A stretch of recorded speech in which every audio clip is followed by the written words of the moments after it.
আপনার সাথে আর কোনো ঘটনা ঘটেছে বলে জানি না, এই এক রাত্রেই রাসেল ভাই এই ঘটনাটি ঘটেছিল। এটি ছিল ঘটনা। থ্যাংক ইউ সো মাচ প্রথমত আপনার ঘটনার জন্য এবং চমৎকার উপস্থাপনের জন্য। আশা করছি যে আপনাদেরও ভালো লেগেছে। এন্ড আমাদের আজকে আফনান ভাই যে কষ্ট করে আমাদের স্টুডিওতে এসেছেন, আফনান ভাই আপনি একটু যে একটা ঘটনা বলার জন্য যে কষ্ট করে স্টুডিওতে আসলেন, এই যে এই টানটা কিভাবে অনুভব করেন, কেন অনুভব করেন একটু বলবেন আমাদেরকে? আসলে এই যে যারা শুনছেন তাদের নিশ্চয়ই আপনার একটা পরিবারের মতোই মনে হয়, রাইট? জি জি, সেটাই। আর একটা বিষয় হচ্ছে যে আসলে কোন একটা বিষয়কে মানে হৃদয়ে ধারণ করা, এটা একটা সবচেয়ে বড় বিষয়। এটা ভালোবাসা, এটা কাজ করে সবসময়। এই জন্য ঢাকায় যখনই আসে, এই যেমন এই কয়েক সপ্তাহ একটু ঘন ঘন আসা হয়েছে ঢাকায়, এই জন্য যখনই আসছি স্টুডিওতে আসার চেষ্টা করি। আবার দেখা যাচ্ছে মাঝখানে কিন্তু অনেক বেশ কয়েক মাস আসতেই পারি নাই, কারণ তখন রেকর্ড ফাইল গুলো পাঠিয়েছি আর কি। তো যখনই আসার মানে ঢাকায় এসেছি চেষ্টা করেছি আসার জন্য। এটা মানে অন্তরের একটা ভালোবাসা, এটা আল্লাহ সৃষ্টি করে দিয়েছেন। তো এই জন্যই আসলে একটা গল্প না, মনে হয় যে সবসময় আসি, গল্প না থাকলেও আসি। রাইট। আমরা আপনার ভাইকে আর আটকাবো না, কারণ রাত হয়ে যাচ্ছে এবং বৃষ্টির রাত। আর একটু পরে হয়তো যানবাহন কোনো কিছু পাওয়া যাবে না, ট্রান্সপোর্টেশন সব বন্ধ হয়ে যাবে। থ্যাংক ইউ সো মাচ আপনার ভাই আমাদেরকে সময় দেওয়ার জন্য। এবং আপনি যখনই আপনার এলাকার এবং আপনার আচ্ছা আচ্ছা আচ্ছা আপনার ভাই কিছুটা বলতে চাচ্ছিলেন, জি বলেন। আর একটা ঘটনা আছে, প্লিজ তাহলে একটু শুরু করি আমরা, বলেন। এখন যে স্টোরিটি আমি মানে শেয়ার করব, এটি আমাদের আলামিন দিয়েছে, নড়াইলের। আর আলামিনের ঘটনা মানে স্পেশাল হবেই, এটা কোনো মানে সন্দেহ নেই। আজকে কিন্তু এটা সারপ্রাইজ ছিল। আমি জানতাম যে উনি একটা শেয়ার করবেন, দুটা শেয়ার করছেন। মাই গুডনেস, আলহামদুলিল্লাহ। চলুন আমরা শুরু আসি। আচ্ছা, আলামিন যে স্টোরিটি শেয়ার করছে, এই ঘটনাটির সময় খুব বেশি দিন আগের না, 2018 সালের ঘটনা। এটি 4 বন্ধুকে কেন্দ্র করে। এটি ওই নড়াইল জেলার লোহাগাড়া উপজেলার লাহুরিয়া ইউনিয়নের একটা জায়গা আছে, এটাকে পশ্চিমপাড়া বলে আর কি, পশ্চিমপাড়া। তো এই পশ্চিমপাড়ায় 4 বন্ধু আছে। একজন নাম হৃদয়, রমজান, রিয়াজ এবং তাজরুল। তো হৃদয় মাদ্রাসায় লেখাপড়া করত, রমজান এবং রিয়াজ স্কুলে পড়তো, আর তাজরুল লেখাপড়া ছেড়ে দিয়েছিল। তার ওই চাচার একটা ডেকোরেটরের দোকান ছিল, সেই ডেকোরেটর দোকানে কাজে ঢুকে যায়। গ্রামের বিভিন্ন প্রোগ্রামগুলোতে, বিয়ে শাদী আর বিভিন্ন প্রোগ্রামগুলোতে যে ডেকোরেটরের কাজগুলো, অ্যারেঞ্জমেন্টগুলো, সেগুলো তাজরুল করে থাকতো। তো লেখাপড়া সে ছেড়ে দিল। এই 4 জন বন্ধু সবসময় একসাথে চলাফেরা করতো। তারপরে বিভিন্ন কালচারাল প্রোগ্রামগুলোতে একসাথে তারা দেখতে যেত, খেলাধুলা একসাথে করতো, মানে সবসময়। আর বাসাও তো একদম পাশাপাশি ছিল, এজন্য সবসময় তারা একসাথে উঠা বসা, আর বয়সও সেম। তো যে ঘটনাটি মানে সূত্রপাত যেটা ঘটে সেটা হচ্ছে শীতকালে, 2018 সালের শীতকালে। আমরা জানি যে শীতকালগুলোতে সাধারণত আমাদের গ্রামগঞ্জে উন্মুক্ত যে কালচারাল প্রোগ্রামগুলো, ধর্মীয় প্রোগ্রাম বলেন বা অন্যান্য প্রোগ্রাম বলেন, উন্মুক্ত যেগুলা ওপেন জায়গাগুলোতে হয়, সেগুলো শীতকালে হয়ে থাকে, ঝড় বৃষ্টি যেহেতু থাকে না। তো ওই সময় ওয়াজ মাহফিল গুলা কিন্তু বেশি হয় আমাদের দেশে শীতকালে। তো এরা আবার ওয়াজ মাহফিলে মাঝে মাঝে যাওয়ার চেষ্টা করত। তো এমনই অনেকদিন ধরে চলে আসা একটা ওয়াজ মাহফিল, এইটার যে নামটা সেটা হচ্ছে যে আরাজি মন্ডল কাজী মাহফিল নামে সেটা পরিচিত। হয়তো ওই গ্রামের যারা আছেন মানে তারা হয়তো বা শুনে থাকবেন। আমি যেহেতু যাই নাই, আমি ঠিক বলতে পারছি না আর কি। অনেক আর এই যে স্টোরিটা আমি শেয়ার করতে যাচ্ছি, এখানে অনেকগুলো গ্রামের নাম চলে আসবে আর কি, অনেক প্লেস গুলার নাম চলে আসবে। তো যার কারণে এটা আমার মেমোরাইজ করতে একটু মানে কষ্ট হয়েছিল রাসেল ভাই। যাই হোক, তো আরাজি মন্ডল কাজীর যে মাহফিলটা, এই মাহফিলে তারা যাওয়ার জন্য মনস্থির করেন। তো নির্দিষ্ট দিন রাত 8টার দিকে তারা বাসা থেকে বের হন। তো বের হওয়ার পরে এই 4 জনই আলোচনা করে যে আচ্ছা, কামারপাড়া নামে আর একটা জায়গা আছে, ওইখানে আর গ্রাম আছে আর কি। তো বললো যে কামারপাড়াও তো একটা মাহফিল আছে, তাহলে কোনটাই যাব। তখন ওরা চিন্তা করে যে কামারপাড়া মাহফিলের সাথে সেখানে ওই যে ইসলামিক সঙ্গীত অনুষ্ঠানও ছিল। তো ওরা যেহেতু একটু কালচারাল মাইন্ডেড ছিল, ওরা চিন্তা করলো ঠিক আছে, তাহলে মাহফিলও শুনলাম, ইসলামিক গানও শুনলাম, ওখানে একজন নাম করা ইসলামিক সঙ্গীত শিল্পীও আসবেন, তাকেও দেখলাম, 2 কাজই হলো আর কি একসাথে। তো ওরা চিন্তা করে তাহলে ওই আরাজি কাজী মন্ডলের মাহফিলটা বাদ আমরা কামারপাড়া মাহফিলে যাব। আর কামারপাড়া মাহফিলের ওইখানে কামারপাড়া যাওয়ার জন্য মানে যে গ্রামের মধ্য দিয়ে যে পথ, সেটা প্রায় 1.5 ঘন্টা লাগে হেঁটে যেতে রাসেল ভাই, 1.5 ঘন্টার মতো সময় লাগে। ওরা রওনা দেয়, হঠাৎ করে তাজরুল ওই হৃদয়, রমজান এবং রিয়াজকে বলে যে আচ্ছা আমরা এত পথ হাঁটবো কেন, আমার একটা শর্টকাট রাস্তা জানা আছে, সেটা হলো এই ইসামতি বিলের মধ্য দিয়ে যদি আমরা যাই 20 থেকে 25 মিনিটের মধ্যে আমরা কামারপাড়ার কাছে চলে যেতে পারবো। তো আমরা এই দিক দিয়ে চলে যাই। এখন অন্যরা বলে আসলেই তো তাই, আমরা 1.5 ঘন্টা হাঁটবো কেন, আমরা একটু তাড়াতাড়ি চলে যাই সেখানে। তো যেই চিন্তা সেই কাজ, তাজরুলের নির্দেশনায় ওরা ইছামতি বিলের মধ্য দিয়ে হাঁটা শুরু করেন। আর শীতকালে তো আসলে বিলগুলোতে পানি থাকে না, তখন বিলগুলোতে কিন্তু রাসেল ভাই ধান চাষ হয়। তো সেখানে পুরো বিলে ধান চাষ হয়েছে। আর ক্ষেতের মাঝখান দিয়ে আমরা যেটাকে আইল বলি, এই আইলের উপর দিয়ে হেঁটে যাওয়া যায় আর কি। তো ওরা আস্তে আস্তে হেঁটে হেঁটে যাচ্ছে। অনেক পথ বলতে মোটামুটি 15 মিনিট হাঁটার পরে, মানে ওদের পথ খুব আর বেশি দূরে নয় আর কি। হাঁটার পরে ওই বিশেষ করে এই 4 বন্ধুর মধ্যে রমজান এবং তাজরুল, এদের এই দুইজনের আবার মাঝে মাঝে একটু সিগারেট খাওয়ার অভ্যাস ছিল। আর হৃদয় এবং রিয়াজ, এদের আবার সিগারেট খাওয়ার অভ্যাস ছিল না। তো রমজান এবং তাজরুল ওরা বলছে যে একটা সিগারেট খেতে ইচ্ছা করছে। তখন অন্যরা বলছে যে এই বিলের মধ্যে সিগারেট মানে ধরাবা কই, মেস তো নাই সাথে। তখন ওই যে রাসেল ভাই ওই বিলের মধ্যে কিন্তু ওই যে মানে সেচ কাজ করার জন্য ওই যে জায়গাতে মেশিনটা বসানো হয়, আমরা গ্রামে বলি সেচ মেশিন, স্যালো মেশিনও বলে আর কি। তো ওই সেচ মেশিন যেখানে বসানো হয়, ওই সেচ মেশিনের জন্য কিন্তু একটা ছোট্ট ঘর করা হয়, একটা অস্থায়ী ঘর, এবং ওই ঘরের মধ্যে একটা মাচা পেতে যে এই মেশিনের দায়িত্বে থাকে সে থাকে আর কি। তো বিলের মধ্যে এই সেচ মেশিনগুলো তখন ওই এখন কোনোটায় ইলেকট্রিসিটি মানে সংযোগ আছে। আর যেহেতু বড় বিল, ওখানে ইলেকট্রিসিটির খাম্বা ছিল না, ওটা কি ওই যে তেলে চলতো আর কি। এই জন্য ওখানে কিন্তু ওই ঘরগুলোতে কোনো বৈদ্যুতিক বাল্ব থাকতো না, এমনি হয়তো বা হারিকেন বা ল্যাম্প জ্বালাতো আর কি। তো ওরা দেখে যে ওই একটা অস্থায়ী ঘর, যেটা ওই রকম সেচের জন্য যে অস্থায়ী ঘর আছে, দূরে একটা ঘর দেখা যাচ্ছে, কিন্তু ওই ঘরের মধ্যে আলো। তো তাজরুল বলছে যে ওই যে একটা ঘর আছে, তো চলো আমরা ওইখানে যাই, নিশ্চয়ই ওখানে লোক আছে, যদি আলো জ্বলছে লোক আছে। আর আলো মানে হচ্ছে সেখানে তো অবশ্যই কোনো কুপি বা হারিকেন বা কিছু একটা জ্বালানো থাকে। উনি তো এত দ্রুত চলতে পারেন না, উনি তো স্ক্র্যাচে করে চলেন। আর এই আইলের উপর দিয়ে আমরা 2 পা দিয়ে হাঁটতে কষ্ট হয়, তো উনি স্ক্র্যাচে ভর করে এত তাড়াতাড়ি কোথায় চলে গেলেন। তো ওরা বুঝতে পারে যে ওরা একটা বিপদে পড়ে গেছে, বড় ধরনের একটা বিপদ। তখন ওরা চিন্তা করে যে আমাদেরকে দ্রুত ওই কামারপাড়া চলে যেতে হবে যেখানে মাহফিল। ওরা বলে আমরা তো কাছাকাছি আছি। ওরা হাঁটা শুরু করে। তো হাঁটতে হাঁটতে রাসেল ভাই ওরা একটা অদ্ভুত জায়গায় নিজেদেরকে আবিষ্কার করে।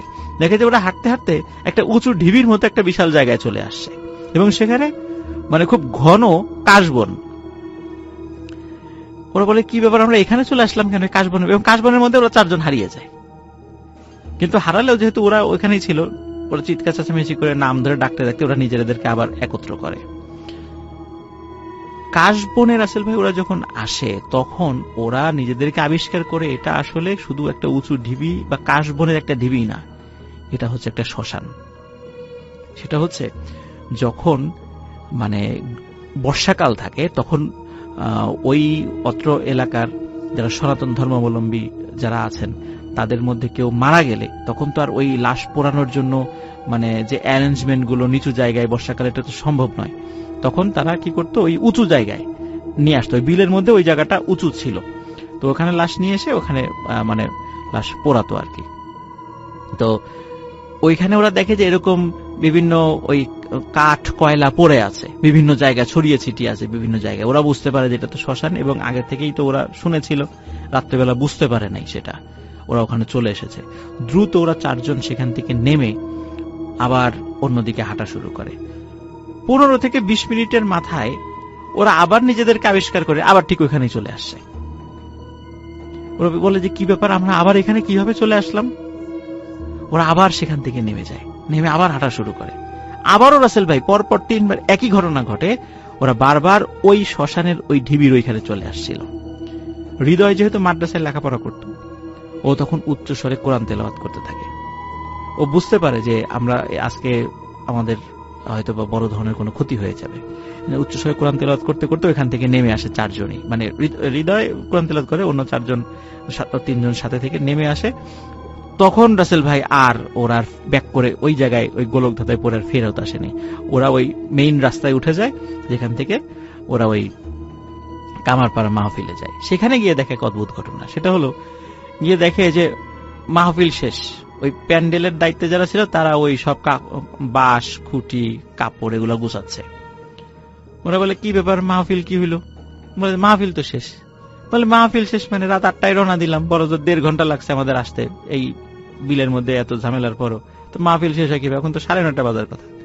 বলে, তোমাদের কি মাথা খারাপ হয়েছে? এখন বাজে রাত 2:30।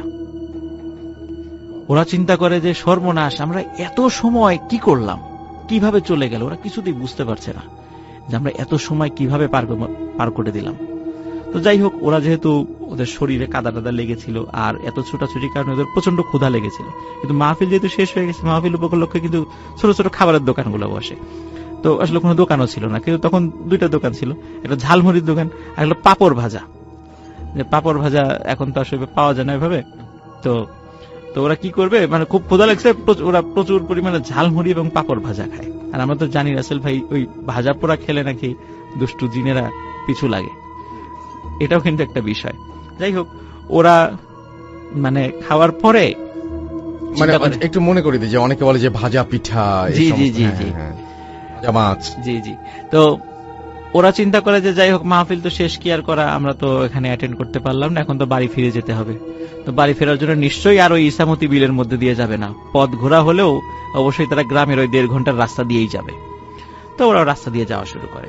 এইখানে রাসেল ভাই একটা কথা বলি, সেটা হচ্ছে যে এই পথ দিয়ে যাওয়ার সময় কিন্তু ভয়ানক কয়েকটা জায়গা পাড়ি দিতে হয়, হন্টেড জায়গা। যেমন ওখান থেকে কামারপাড়া দিয়ে আসতে গেলে কল্যাণপুর নামক একটা জায়গা পাড়ি দিতে হয়। ওখানে মোটামুটি ওটা সনাতন ধর্মাবলম্বী অধ্যুষিত এলাকা আর কি। ওখানে শ্মশানও আছে, এই শ্মশানের পাশ দিয়ে যেতে হয়। তো ওরা শ্মশানের পাশ দিয়ে যায়, কোনো প্রবলেম হয়নি। এরপর একটা হন্টেড পরিত্যক্ত জমিদার বাড়ির পাশ দিয়ে যেতে হয়, সেখান দিয়ে যায়, সেখানেও কোনো প্রবলেম হয়নি। অনেক পুরাতন একটা বট গাছ রয়েছে, সেই বট গাছের পাশ দিয়ে যায়, সেখানেও কোনো প্রবলেম হয়নি। এরপরে সে একদম ওদের বাড়ির কাছে তালুকপাড়া নামে একটা জায়গা আছে, তালুকপাড়া। ওইখানে চলে আসে, মানে একদম বাসার কাছে চলে আসছে। এরপরে পশ্চিমপাড়া আর কি, তালুকপাড়ার একদম শেষ মাথায় চলে আসে, এরপরে পশ্চিমপাড়া যেখানে ওদের গ্রাম। তো ওইখানে একটা ছোট একটা বাঁশঝাড় রয়েছে। তো ওই বাঁশঝাড়ের যখন কাছে চলে আসে, তখন তাজরুল চিন্তা করে বাড়ির কাছেই তো চলে আসছি, আর তো আমাদের কোনো ভয় নেই। তখন ও তো জানে যে বাঁশঝাড়ে কখনো ওই যে দুষ্টু জিনপরি থাকে। তো তখন বলতেছে, মানে ও একটু সাহস করে দুষ্টামি করে বলছে আর কি, যে মানে তোরা কে আসিস আশেপাশে, যদি আমার কথা শুনে থাকিস আয়, আমার সামনে আয়, তো যদি তোদের সাহস থাকে, আমি তোদেরকে ভয় পাই না, তোদের মতো কত মানে দুষ্টু জিনদের সাথে যুদ্ধ করে আমি জিতে গেছি, তোরা তো কিছুই না, যদি সাহস থাকে আমার সামনে আসিস বা ক্ষতি করার চেষ্টা কর, আমি আমার শরীর গা বন্ধ করে রাখছি, আমার কোনো ক্ষতি করতে পারবি না। যখনই রাসেল এই বিষয়টা বলেছে, ওরা চারজনই দেখে ওই বাঁশঝাড়ের মধ্যে কাল বৈশাখী ঝড় হলে যেভাবে মানে মানে বাঁশের যে অবস্থা হয় ঠিক ওরকম হচ্ছে। কিন্তু আরো একটা বিষয় দেখে, আশেপাশের কোনো গাছের পাতা কিন্তু নড়ে না, তার মানে ঠিক ওই জায়গাটাতেই কোনো প্রবলেম হয়ে যায়। তখন ওরা বুঝতে পারে যে আবার একটা বিপদ আমাদের সামনে আসছে। তখন ওরা কি করে, ঝেড়ে দেয় দৌড়, চারজনেই বাড়িতে কাছেই ছিল, যে যার বাড়িতে চলে যায়। যে যার বাড়িতে যাওয়ার পরে ওরা কিন্তু ওদের গার্জিয়ানকে কাউকে এই বিষয়টা কিছু বলে না, বলে রাগারাগি করবে, এই জন্য কিছু বলে না। যাই হোক, মনে হতে পারে ঘটনা এখানেই শেষ, আসলে কিন্তু রাসেল ভাই ঘটনার শুরুটাই এখন থেকে, মানে এই ঘটনার পর থেকে। তো এর ঠিক পরের দিন যে ঘটনাটা ঘটে, সেটা হচ্ছে পরের দিন রাতের বেলা ওই যে তাজরুল যে ছেলেটা, যে ওই যে বলেছিল যে ভয়টাই পাই না কিছু এই সেই, তো তাজরুল ছেলেটা ওর আরো যে 2 বন্ধু আছে, যে হৃদয়, রমজান, রিয়াজ, আরো যে 3 বন্ধু আছে, এদের মধ্যে মানে 3 জনকে দাওয়াত দেয়, পিকনিকের দাওয়াত, যে একটা রাত্রে আমরা একটা রান্না বাড়া করবো, পিকনিক করবো আর কি। তো কোথায় রান্না হবে, ওই লাহোরিয়া বালিকা বিদ্যালয় নামে একটা স্কুল আছে, এখানে নাম হলো লাহোরিয়া বালিকা বিদ্যালয়, ওইখানে পিকনিক হবে। তো পিকনিক আয়োজন হয়। কোনো কারণে এই তিন বন্ধুর মধ্যে রমজান নামে যে ছেলেটা, এই পিকনিকে যায় নাই। গিয়েছিল হৃদয় এবং রিয়াজ। তো পিকনিকের পরে মানে লিসেনারদেরকে একটু বলে রাখি যে একটু মনে রাখবেন, রমজান কিন্তু যায় নাই, গিয়েছে হৃদয় এবং রিয়াজ। তাজরুল নিয়ে গেছে ওদেরকে। খাওয়া দাওয়ার পরে তাজরুল বলছে হৃদয় এবং রিয়াজকে, এই চল ওই টাঙ্গাপাড়া ইউনিয়নের পলাশ বাজারে আজকে একটা কনসার্ট আছে, ওই কনসার্টটা দেখতে যাব। এখন হৃদয় এবং রিয়াজ বলছে, না রে, রমজান নাই, রমজানকে ছাড়া কিভাবে যাই, ও তো আসলো না, ও ছাড়া যাব না। তাজরুল বলছে, ও নাই তাতে কি, আমরাও তো আছি, সবসময় ও থাকতে হবে এমন তো কোনো কথা নেই, চল। কিন্তু ওরা দুই নাসর বান্দা রমজানকে ছাড়া যাবে না। তাজরুল অনেক চেষ্টা করে কিন্তু ওদেরকে নিতে পারে না। যাই হোক, যে যার বাড়িতে চলে যায়। পরের দিন ভাইয়া আর একটা ঘটনা ঘটে। সেটা হলো ওই হৃদয় যে ছেলেটা মাদ্রাসায় লেখাপড়া করে, সে ওই একটা জায়গায় প্রাইভেট পড়তে যায়। সেটা হলো ওই লাহোরিয়া পশ্চিমপাড়া প্রাইমারি স্কুল নামে একটা স্কুল আছে ওইখানে।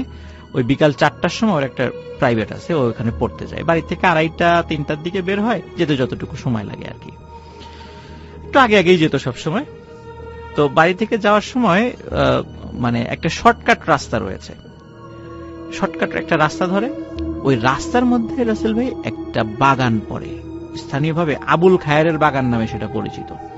ও যখন ওই বাগানের মধ্য দিয়ে যাচ্ছে, হঠাৎ করে দেখে কি তাজরুল সাথে, ওদের বন্ধু সার্কেলের কেউ না কিন্তু পরিচিত এরকম 3-4 জন, তাদেরকে ওইভাবে দেখে নাই, মানে এমনি মুখ চেনা চিনি, ওদের সাথে বসে তাস খেলছে। এই 4 বন্ধুর আবার একটা বদভ্যাস ছিল, ওরা আবার কার্ড খেলতো, মানে তাস খেলতো। দেখে তাজরুল বসে বসে তাস খেলছে। এখন তাজরুল বলছে, এই হৃদয় কই যাস? বলে যে আমি তো প্রাইভেট পড়তে যাচ্ছি। আই বয় আমাদের সাথে একটু তাস খেল। বলে না না, আমার প্রাইভেট আছে। আরে বয়, একটু পরে গেলে কোনো সমস্যা নেই, এত তাড়াতাড়ি গিয়ে কি করবি, সব দিন তো তাড়াতাড়ি যাস।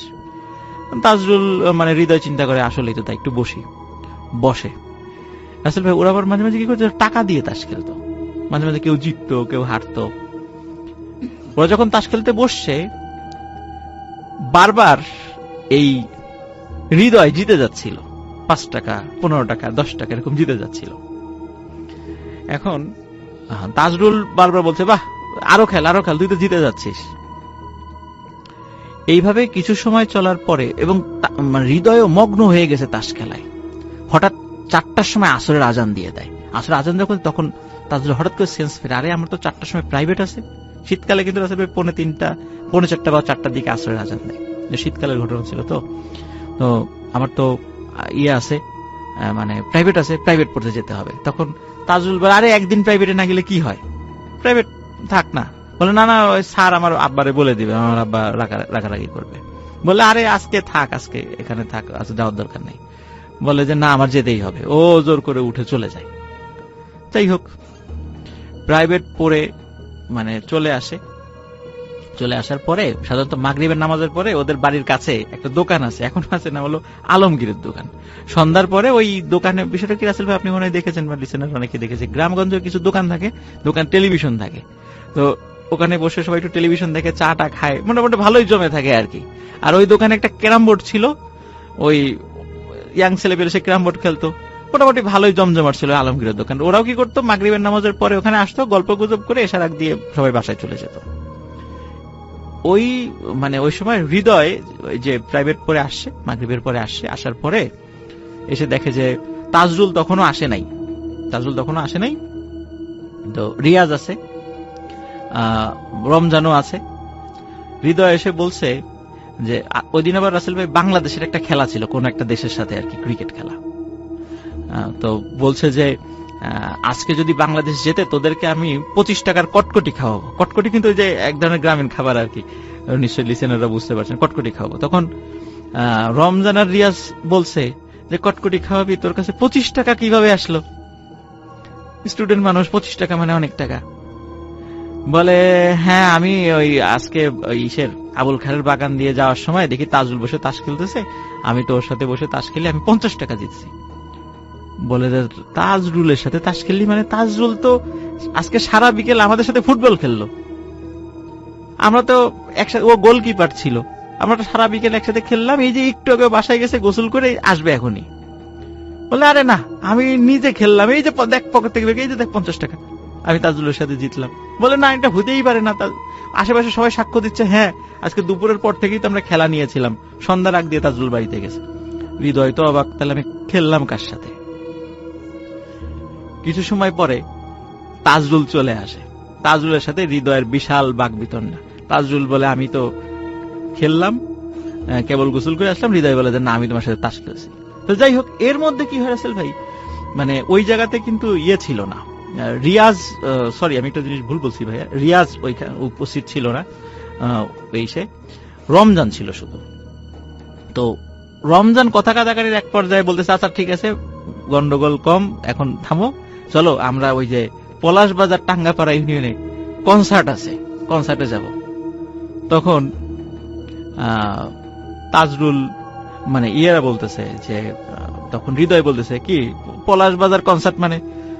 ওটা তো কালকেই, গতকালকেই শেষ হয়ে গেছে। তখন ওই ইয়ে বলতেছে, রমজান বলছে গতকাল, খেয়াল করেন রাসেল ভাই, ওই যে পিকনিকে কিন্তু রমজান ছিল না।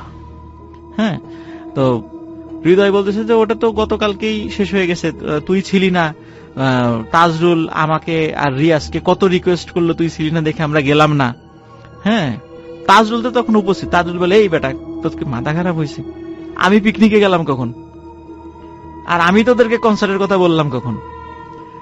ওরা দুইজনই ওর উপর ক্ষিপ্ত হয়, এই বেটা তুই আমাদের 3 জনের খাবার একাই সাবার করলি, আমাদেরকে ধরে নিয়ে কনসার্টে নিয়েই যাবি, কত চেষ্টা করলি, আমরা রমজান নাই দেখে গেলাম না, এখন বলো যে তুমি আমাদেরকে কনসার্টের কথা কখন বললা? এই শুরু হয়ে যায় বাকবিতণ্ডা। তাজরুল বলে যে আমি বলি নাই, আমি তো ছিলামই না, কারণ আমি সারা রাত আমার আব্বার সাথে খেতে কাজ করছি, কারণ আমার আব্বা আমাকে আসতে দেয় নাই। ওরা কেউ বিশ্বাস করে না, বলে চল আমার আব্বার কাছে চল। তাকে ওর তাজরুল আব্বার কাছে নিয়ে যায়। ওর আব্বা বলে হ্যাঁ, ও তো সারা রাত, আমি তো তোমাদের কাছে যাইতে দেয় নাই, ও তো সারা রাত, শুধু রাত না সারাটা রাত, ভোরে সে ঘুমাইছে, সারা রাত আমার সাথে কাজ করছে, খেতে জরুরি কাজ ছিল, খেতে কাজ করছে। তখন ওরা বলে যে আরে তাজরুল একই সময় একাধিক জায়গায় কিভাবে যাচ্ছে, কিভাবে সম্ভব এটা? ওদের মনে খটকা লাগে। কিন্তু রাসেল ভাই ওই রাত্রে ওই যে আলমগীরের দোকানে ওখানে রিয়াজ যে ওদের বন্ধু, সে ছিল না। রাতের বেলা আর একটা ঘটনা ঘটে, রাত প্রায় ভাইয়া 11টা-12টা। হঠাৎ করে রিয়াজের যেই রুমে ঘুমাতো, ওর জানলায় ঠক ঠক ঠক ঠক আওয়াজ। রিয়াজ খুলে দেখে তাজরুল দাঁড়িয়ে আছে বাইরে। তখন বলে কিরে তাজরুল, এত রাত্রে? তাজরুল বলতেছে যে চল, একটা পুকুর আছে না, বলে কামারের পুকুর, বলে কামারের পুকুরে মাছ ধরবো রাতের বেলা, অনেকেই মাছ টাছ ধরে চুরি করে, আমরাও মাছ ধরবো। তখন বলে যে ভালো আইডিয়া, স্বাভাবিকভাবে ইয়াং ছেলে পেলে তো একটু দুষ্টামি তো অভ্যাস থাকবেই। বলে তাহলে বের হয়েছে। বের হওয়ার পর হঠাৎ করে মনে হয় আচ্ছা এরকে নিয়ে, রমজানকে নিয়ে গেলে কেমন হয়? তাজরুল বলে না না, রমজানকে ডাকার কি দরকার, তুই চল। রমজানের বাড়ি কিন্তু একদম রিয়াজের বাড়ির পাশাপাশি, একদম পাশাপাশি। বলে না না না, রমজানকে নিয়ে যাব। তাজরুল বলে না না, রমজানকে ডাকার দরকার নেই। বলে না না, ওকে নিয়েই যাব।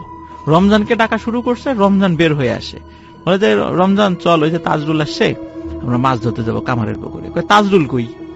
বলে এই যে তাজরুল। ও মাথা ঘুরায় দেখে তাজরুল নাই। তখন ওরা ভয় পাইছে যে এই যে তাজরুলকে নিয়ে যে সমস্যা, এক এক সময় এক এক জায়গায় থাকছে, এটা কিভাবে সম্ভব? তখন ওই রাত্রে পরের দিন সবাই নিজেদের ফ্যামিলিকে জানায় ঘটনাটা, যে এই এই সমস্যা হচ্ছে। তখন ওদের ফ্যামিলির লোকজন বুঝতে পারে যে সবাই গ্রামে রটনা রটে যায়, তাজরুলকে ভূতে ধরেছে, ওই একই সময় একাধিক জায়গায় থাকছে। তখন ওই গ্রামে আরেকটা ইয়ে আছে, তৈলক্ষ্য পাড়া বলে আর কি, ওইখানে ইসলাম ফকির নামে একজন খুব ভালো একজন কবিরাজ ছিলেন, মারা গেছেন অল্প কিছুদিন হলো, আল্লাহ মাফ করুক তাকে, আল্লাহ জান্নাত নসিব করুক। খুব ভালো মানুষ ছিলেন আর কি। ওই ইসলাম ফকিরের কাছে নিয়ে, উনি প্রতি বৃহস্পতিবার বিভিন্ন রোগী দেখতেন আর কি। তো ইসলাম ফকিরের কাছে নিয়ে যাওয়ার পরে ওই তাজরুলকে নিয়ে যাওয়া হয়। তো তাজরুলকে নিয়ে যাওয়া হলে ইসলাম ফকির তার যে রিচুয়াল করে একটা জিন হাজির করে। ওই জিন হাজির হয়ে মানে যখন হাজির হয় তখন ওই ইসলাম ফকির বলে যে তোর নাম কি?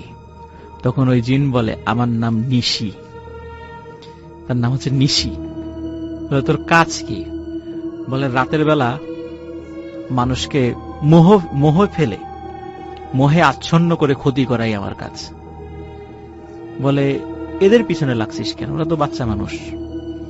বলে যে যেহেতু মোহে ফেলে আচ্ছন্ন করাই আমার কাজ, তো ওরা যতদিন মাহফিলে ইসামতি বিলের মধ্যে দিয়ে যাচ্ছিল তখন ওই যে ছোট্ট ঘরের মধ্যে লাশ, তারপরে আলো, উৎস ছাড়া আলো, তারপরে একজন ওদের পরিচিত একজন পঙ্গু কৃষকের সুরত ধরে ভয় দেখানো, এগুলো আমরাই করেছিলাম মজা করার জন্য।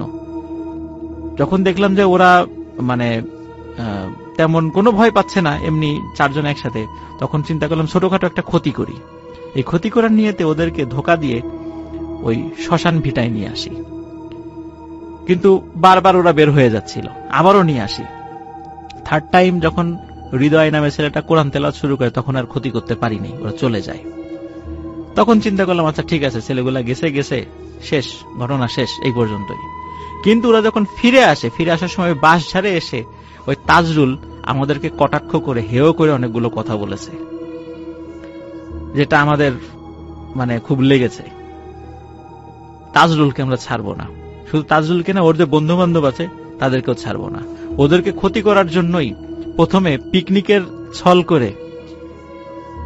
ছল করে ওদের দুইজনকে কনসার্টের মানে ডেকে আনছিলাম, পরে কনসার্টের নাম করে দুইজনকে নিয়ে যেতে চেয়েছিলাম, কিন্তু ওরা যায় নাই, রমজান নাই, এই জন্য ওই দুইজন যায়নি, ওই দিন ক্ষতি করতে পারি নাই। এরপরে ধরলাম হৃদয়কে, বাগানের মধ্যে তাস খেলার ছল করে ওকে আটকাইলাম। ইচ্ছা ছিল মাগরিব পর্যন্ত আটকাবো, শুধু মাগরিব পর্যন্ত যদি আমাদের সাথে থাকতো তাহলে ওই দিনই হৃদয়কে শেষ করে দিতাম। ওকে বারবার ইচ্ছা করে আমরা জিতিয়ে দিচ্ছিলাম, 5 টাকা 10 টাকা করে, যাতে ও আরো অনেকক্ষণ থাকে। যখনই মাগরিব আসরের আজান দিয়েছে তখনই ওর উপর যে আমাদের প্রভাবটা সেটা দুর্বল হয়ে গেছিল, এই জন্য ও চলে যেতে পারছে এখান থেকে, ওকে আটকাতে পারিনি।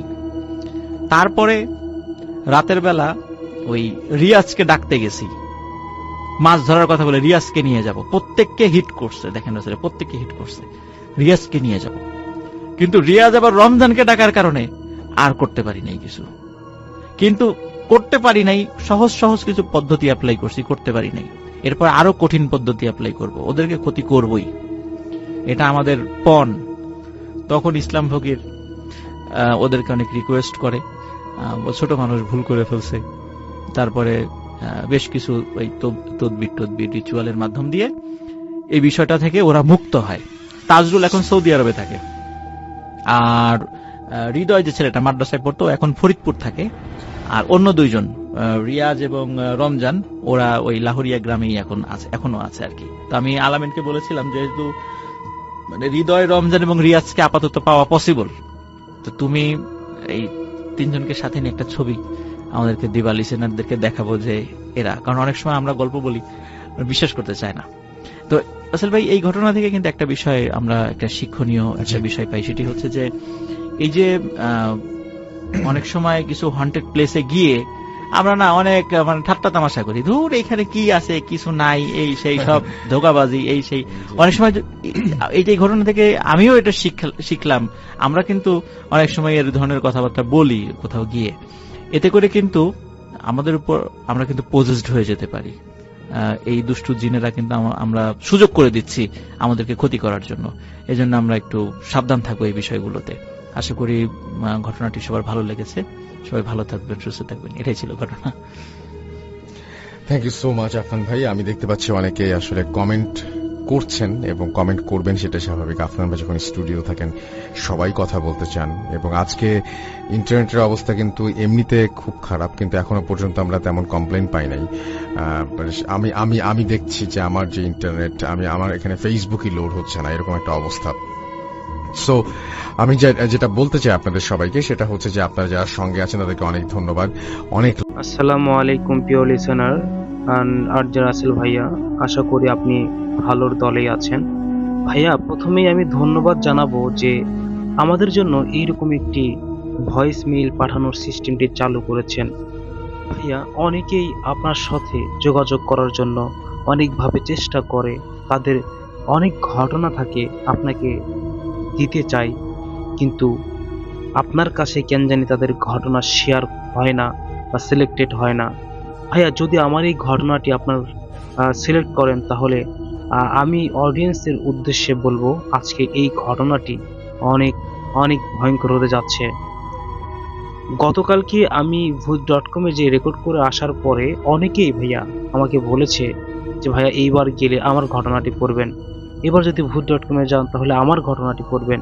এভাবে অনেক অনেক ঘটনা পাঠিয়েছে আসল ভাই আমার ফেসবুক আইডির মধ্যে। সেখান থেকেই কিছু ভয়ঙ্কর ঘটনা সিলেক্ট করে আজকে এসেছি ঘটনা শোনাতে। ভাইয়া, আমি ঘটনাটি পড়ে খুবই ভালো লেগেছে এবং অনেক ভয়ঙ্কর একটি গ্রামের ঘটনা তারা শেয়ার করেছেন। গল্পটা শুরু হয় শহরের এক দূর প্রান্তে, মানে শহর থেকে অনেক দূরে ঘন গাছপালায় ঘেরা এক নির্জন গ্রামে। গ্রামের নাম ছিল শালবন। নামে শালবন হলেও পুরো বনটাই ছিল নানা রকম পুরনো আর বিশাল গাছে ভরা। গ্রামবাসী বিশ্বাস করত এই জঙ্গলে কোনো এক শক্তিশালী জিনের আস্তানা আছে। তাই দিনের আলো থাকতেও কেউ একা সেই জঙ্গলের ধারে কাছেও যেত না। আমাদের এই ঘটনার প্রধান চরিত্রে ছিলেন আশরাফ সাহেব। এই আশরাফ সাহেব ছিলেন গ্রামের একজন প্রভাবশালী ব্যক্তি এবং ধনী ব্যক্তি। তিনি শহরে বড় হওয়া একজন আধুনিক মানুষ ছিলেন, তাই জিন, ভূত বা এসব কুসংস্কারে তার একদমই বিশ্বাস ছিল না। তিনি গ্রামের মাঝখানে তার পূর্বপুরুষদের তৈরি বিশাল পুরনো এক দালানে বাস করতেন। দালানটি এতই পুরনো ছিল যে রাতের বেলা তার ফাঁক ফোকর দিয়ে বাতাসের চলাচলও এক অদ্ভুত শব্দ হতো, যা গ্রামের মানুষ বা মানুষের কাছে ছিল এক জিনের একটা অলৌকিক শব্দ বা তাদের নিজেদের কথোপকথন। একদিন আশরাফ সাহেব গ্রাম থেকে 5 কিলোমিটার দূরের এক ছোট্ট বাজার থেকে ফেরার পথে রাত হয়ে যায়। সেদিন ছিল অমাবস্যার রাত। আকাশ কালো মেঘে ঢাকা, একটু আলো নেই। এতটুকু আলো ছিল না সত্যই। রাস্তাটা শালবনের পাশ দিয়েই গেছে। আশরাফ সাহেবের গাড়ির হেডলাইটও ঘন অন্ধকারে খুব বেশি দূরে পৌঁছাচ্ছিল না।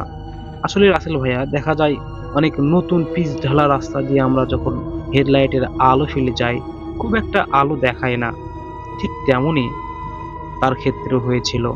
হঠাৎ করেই রাস্তার মাঝখানে তার গাড়িটা বিকল হয়ে গেল, অর্থাৎ নষ্ট হয়ে গেল। আশরাফ সাহেব অনেক চেষ্টা করলেন, কিন্তু কোনো লাভ হলো না। মোবাইলেও কোনো নেটওয়ার্ক নেই। উপায় না দেখে তিনি গাড়ি থেকে নামলেন। চারপাশটা এতই নিস্তব্ধ ছিল, শুধু ঝিঝি পোকার শব্দ, আর এর থেকে বেশি কোনো শব্দ শোনা যাচ্ছিল না। মাঝে মাঝে বন্য কোনো প্রাণীর ডাক শুনতে পেত।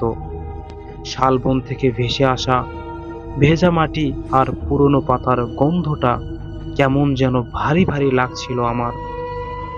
তিনি গাড়ির বনেটে হাত দিয়েই একটা ঠান্ডা স্রোতের আবহাওয়ায় তার শির দ্বারা বয়ে গেল এক অদ্ভুত এক ভয়ঙ্কর ঘাম।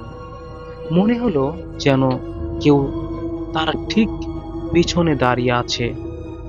আশরাফ সাহেব শিক্ষিত মানুষ, তবু এই পরিবেশে তার বুকটা ধড়ফড় করে উঠল। তিনি সাহস করে পিছন ফিরলেন, কিন্তু কাউকে দেখতে পেল না। ঠিক তখনই তিনি শুনতে পেলেন কারো আস্তে আস্তে বলা কথা।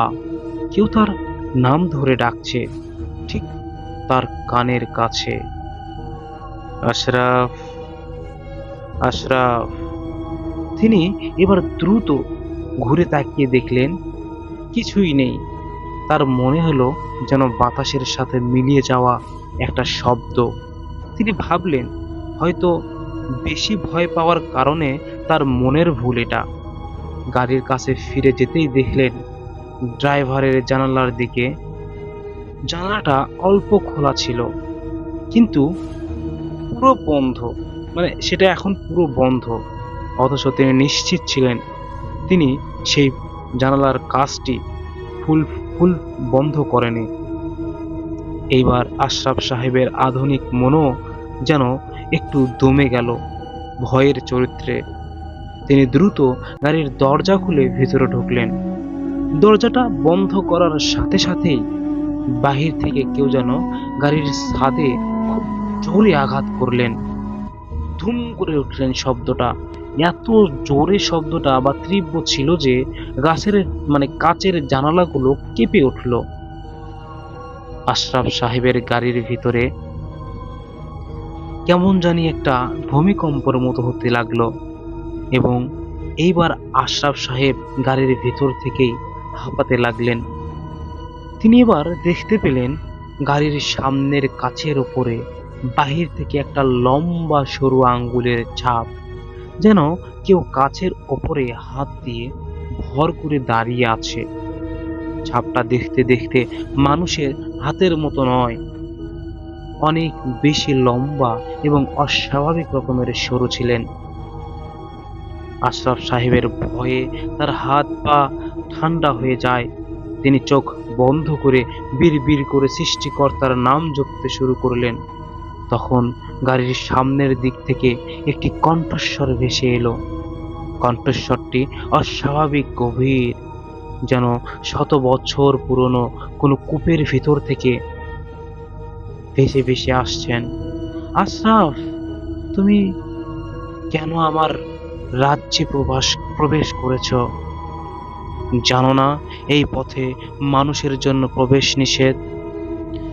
আশরাফ সাহেব সাহস করে চোখ খুললেন এবং গাড়ির ঠিক সামনে হেডলাইটের আলোয় একটা অবয়ব স্পষ্ট হলো। সেটা মানুষের মতো নয়, তবে মানুষের আকারেই দাঁড়িয়ে আছে। উচ্চতায় প্রায় 7 ফুটেরও বেশি হবে আনুমানিক করা যায় ভাইয়া। তারপর ভাইয়া তার গায়ের রং ছিল একদম আবছা, কিন্তু তার দুটো চোখ যেন সবুজ রঙের আগুনের শিকড়ে বের হচ্ছে।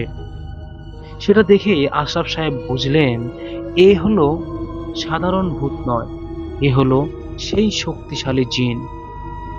এবার জিনটি শান্তভাবে বলল, তুমি অবিশ্বাসী, তুমি আমাকে কুসংস্কার বলো, কিন্তু তুমি এখন আমার সামনে। আমি তোমাকে একটা সুযোগ দেব। তুমি যদি আমার একটি প্রশ্নের সঠিক উত্তর দিতে পারো, তবে তোমাকে আমি এখন এই বিপদ থেকে মুক্ত করে দেব। আর যদি না পারো, জিনের কণ্ঠস্বর আরো গম্ভীর হয়ে উঠল, তবে এই গাড়ির ভিতরেই তুমি মিশে যাবে তোমার অস্তিত্ব, তোমার অস্থিমজ্জা এবং সব এই একসঙ্গে এখানে মাটি হয়ে যাবে। আশরাফ সাহেব কাঁপতে কাঁপতে বললেন, বলুন কি প্রশ্ন? জিনটি হেসে উঠল। হাসিটা এমনই কর্কশ ছিল যে গাড়ির ভিতরেও প্রতিধ্বনি হতে শুরু হলো। প্রশ্নটা খুব সহজ। আশরাফ, আমাকে বলো, এই বনের মধ্যে এমন কোন গাছ আছে যার শিকড় উপরে আর ডালপালা নিচে, শিকড় উপরে আর ডালপালাগুলো মাটির নিচে? আশরাফ সাহেব জ্ঞান বিজ্ঞানে অনেক জানেন, কিন্তু এই ধরনের অদ্ভুত ধাঁধার উত্তর তার জানা ছিল না। তিনি ভাবতে লাগলেন, উল্টো গাছ, শিকড় উপরে আবার ডালপালাগুলো নিচে। তিনি শাল বনের সব গাছপালা চিনতেন, এমন কোনো গাছের কথা তার মনে পড়ল না। সময় বয়ে যাচ্ছিল, জিনটি তার দিকে তাকিয়ে স্থির হয়ে দাঁড়িয়েছিল। তার সবুজ চোখ জোড়া আশরাফ সাহেবকে যেন পুড়িয়ে দিচ্ছিল। আশরাফ সাহেব যখন উত্তর দেওয়ার জন্য হাঁসফাঁস করছিলেন, তখন তার হঠাৎ মনে পড়ল তার বাবা তাকে ছোটবেলায় একটা ইসলামী প্রবাদ বলেছিলেন, তার মনে পড়ল পবিত্র কোরআনের শরীফে একটি উপমা আছে। তিনি দ্রুত চোখ বন্ধ করে সাহস সঞ্চয় করলেন আর তিনি বললেন, আমি উত্তর দিব তোমাকে। জিনটি বলল, বলো, তোমার সময় শেষ। আশরাফ সাহেব দৃঢ় কণ্ঠে বললেন, সেই গাছটি হলো ইমানের গাছ, টেক অফ ফাইট, যার ভিত্তি হলো বিশ্বাস আর যার শাখা প্রশাখা অর্থাৎ তার ফল ও কার্যবলী পৌঁছায় ঊর্ধ্বলোকে সৃষ্টিকর্তার দিকে। জিন এটি শুনে জিনটি স্থির হয়ে গেলেন। তার সবুজ চোখ জোড়া ধীরে ধীরে নিভে গেল। চারপাশে এক হিম শীতল নীরবতা নেমে এলো।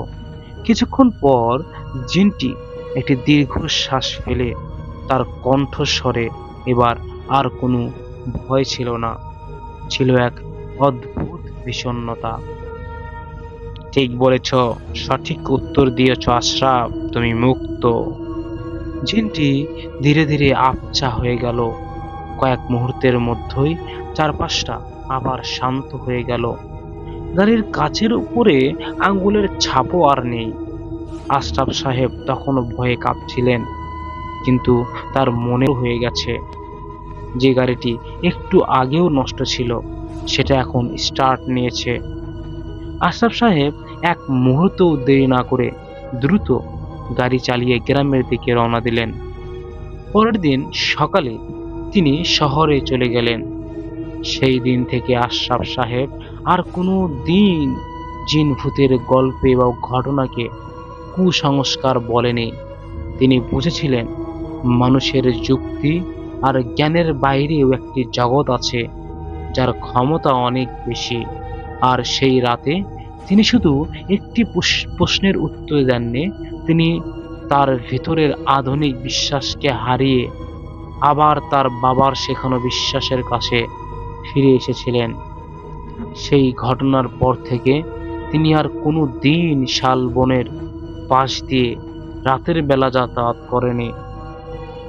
লিসেনার্স, এই ছিল আমার প্রথম ঘটনা। আমি সরাসরি আমাদের দ্বিতীয় ঘটনায় যাব। আপনারা তার মধ্যে কমেন্ট করুন যে আপনাদের এই ঘটনাটি কেমন লেগেছে। আমি আরও একটি ঘটনা বলবো, এটাও একটি জমিদার বাড়ির ঘটনা। এটা অনেক ভয়ঙ্কর ঘটনা, পাঠিয়েছেন রোবেল সাহেব। চলুন সরাসরি আমরা ঘটনায় চলে যাই। ঘটনাটি ছিল পশ্চিমবঙ্গের এক পুরনো জমিদার বাড়ির ধ্বংসবাসীর ঘটনা। গ্রামের মানুষ বিশ্বাস করত এই বাড়ির পিছনের জঙ্গলে এক ভয়ঙ্কর জিন সাধক তার উপাসনা করত এবং এই বাড়ির জমিতে এখনো সেই জিনের প্রবল আছর আছে। বহু বছর আগে জমিদার পরিবারের এক সন্তান নাকি সেই সাধকের সাধনা নিয়ে বিঘ্ন ঘটিয়েছিলেন, আর সেই রাগে সাধক পুরো জমিদার বংশকে অভিশাপ দিয়ে ধ্বংস করে দেয়।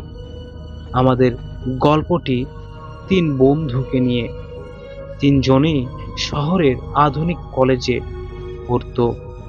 তারা ভূত, প্রেত, জিনের গল্পকে সব সময় গাঁজাখুরি গল্প বলে উড়িয়ে দিত।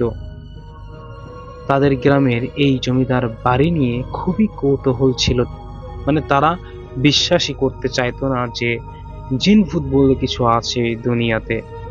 একদিন রাতে তিনজন সাহস করে ঠিক করলো তারা জমিদার বাড়ির রহস্যভেদ করবে। এরকম অনেক বন্ধু বান্ধব থাকে যারা ঘাড় তেরা, ছোট থেকে তাদের ঘাড়ের একটি করে রক ছেঁড়া থাকে। এই ব্যাটারা কি করেছে, রাত যখন প্রায় 2টো বাজে, বাইরে টিপ টিপ করে বৃষ্টি পড়ছিল। ঘন অন্ধকারের জোনাকের আবছা আলো ছাড়া আর কিছুই দেখা যাচ্ছিল না। বাইরে থেকে দরজা ভাঙা ছিল, তাই ভিতরে ঢুকতে কোনো অসুবিধা হলো না। পুরনো দালানের ভিতরে ঢোকার সাথে সাথে এই স্যাঁতস্যাঁতে ঠান্ডা গন্ধ আর তাদের নাকে চলে এলো অটোমেটিকলি। দেওয়ালে শ্যাওলা আর আগাছা, আমার মাথার উপর পুরনো কাঠ আর ইট খসে পড়ার শব্দ হলেন। তারা টর্চের আলোয় বাড়ির ভেতরের অংশ দেখাচ্ছিল। একটা লম্বা অন্ধকার করিডোরের একটা বারান্দায় কে যেন হাঁটতে হাঁটতে তারা এক বিষে ধুলো আর ভাঙা আসবাবপত্র ছাড়া কিছুই ছিল না। দীপ্ত এবার মজা করে বলল, কিরে কোথায় জিন? দেখি একবার সামনে আয়, তোর সাধকের অভিশাপের কি ক্ষমতা সেটাই আমরা দেখতে এসেছি রে। ওই জিন, বের হ। শুভ ধমকে উঠল, চুপ কর দীপ্তি, জায়গাটা ভালো না, এভাবে বলিস না। রনি দেয়ালের দিকে আলো ফেলে দেখছিল, সেখানে কিছু প্রাচীন আরবি হরফের মতো কিছু আঁকানো। হঠাৎ সে দেখল একটা দেয়ালে বড় কালো রঙের তাবিজ আঁকা আছে, যেটা এখন আংশিক মুছে গেছে, তবে কিছু এর আশেপাশে যেন বাতাসের গতিপথ অন্যরকম ছিল। ঠিক তখনই তারা একটা শব্দ শুনতে পেল। শব্দটা অনেকটা দীর্ঘশ্বাসের মতো, কিন্তু মানুষের দীর্ঘশ্বাস নয়, অনেক ভারী, গভীর আর যন্ত্রণাদায়ক। মনে হলো যেন ঘরের এক কোণা থেকে শব্দটা আসছে। রনি এবার দ্রুত আলো ফেললে সেই ঘরের দিকে এবং কিছুই দেখতে পেল না, কিন্তু সেই জায়গার দেয়াল থেকে একটা অদ্ভুত ধোঁয়া বা কুয়াশা কুণ্ডলী পাকিয়ে পাকিয়ে উপরে উঠে যাচ্ছে। সে বলল, এই চল চল চল, এখান থেকে চলে যাই, ব্যাপারটা ঠিক না রে, ভালো লাগছে না আমার কিছু। রনি আর দীপ্তেরও দেরি করতে চাইল না সেখানে। তারা দ্রুত পিছনের দরজায় ভয় পেল। রনির দরজায় ধাক্কা মারতে লাগলো, কিন্তু দরজাটা যেন পাথরের তৈরি, একটিও নড়ছে না। ঠিক তখনই তার ঘরের তাপমাত্রা হঠাৎ কমে যেতে লাগলো। তাদের নিঃশ্বাসগুলো যেন জমাট বেঁধে যাচ্ছিল। এরপর ঘটল তাদের জীবনের সবচেয়ে ভয়ঙ্কর অভিজ্ঞতা। ঘরের মাঝখানে, যেখানে তারা আগে কিছু দেখেনি, সেখানে ধোঁয়া আর কুয়াশার মধ্য দিয়ে ধীরে ধীরে একটি অবয়ব স্পষ্ট হলো। এটি পুরোপুরি জিনের মতো ছিল। দেখতে ছিল না, বরং একজন বুড়ো মানুষের আকৃতি বা প্রাকৃতির মতো। তার শরীরে আবছা কালো, তার পরনে ছেঁড়া পুরনো পোশাক, আর তার চোখ ছিল দুটো যেন জ্বলজ্বল করে কয়লার মতো লাল হয়ে যাচ্ছিল। সেই সাধক জিনটি আস্তে আস্তে করে বলে, কে তোমরা? আমার তপস্যা ভঙ্গ করেছ? অভিশাপ, অভিশাপ, অভিশাপ নিয়ে যাও তোমরা। রনি দেখলো জিনটির হাতে একটা সরু শুকনো লম্বা ডাল, যেটা মানুষ মাটিতে ঢুকে গেছে। ডালটা মাটিতে ঢোকার সাথে সাথে সেই ঘরটা জোরে কেঁপে উঠল। ভয়ে সবাই মেঝেতে বসে পড়ল। দীপ্ত চিৎকার করে উঠল, আমরা ভুল করে এসেছিলাম, আমাদের ছেড়ে দিন। জিনটি দীপ্তর দিকে তাকালো, তার লাল চোখগুলো যেন দীপ্তকে গ্রাস করছে।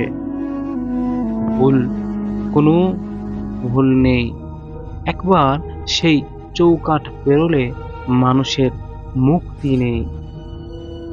জিনটি এবার রনিকে লক্ষ্য করে একটি তার ডালটি ছুঁড়ে মারল।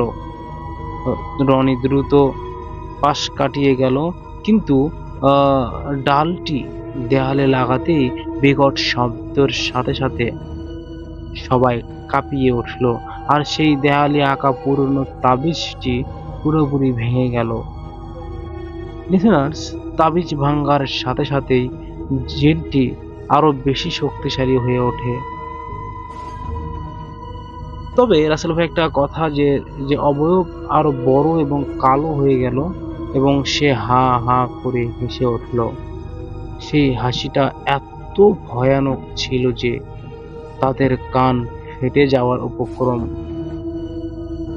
জিনটি রনিকে ধরতে উদ্যত হলো কিন্তু রনি দেখলো তাবিজ ভাঙ্গার ফলে দেয়াল থেকে কিছু খড়িমাটির গুঁড়ো মেঝেতে পড়ছে। রনি হঠাৎ করে মনে পড়ল তার দাদা বদলান, কিন্তু পিছনের দেয়ালে লাগলো তাবিজের ভাঙা গুঁড়োগুলো বাতাসে ছড়িয়ে গেল।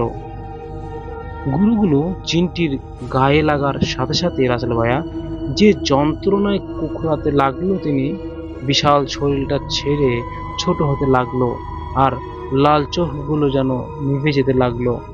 সে চিৎকার করে, না, আমাকে তোমরা মেরো না।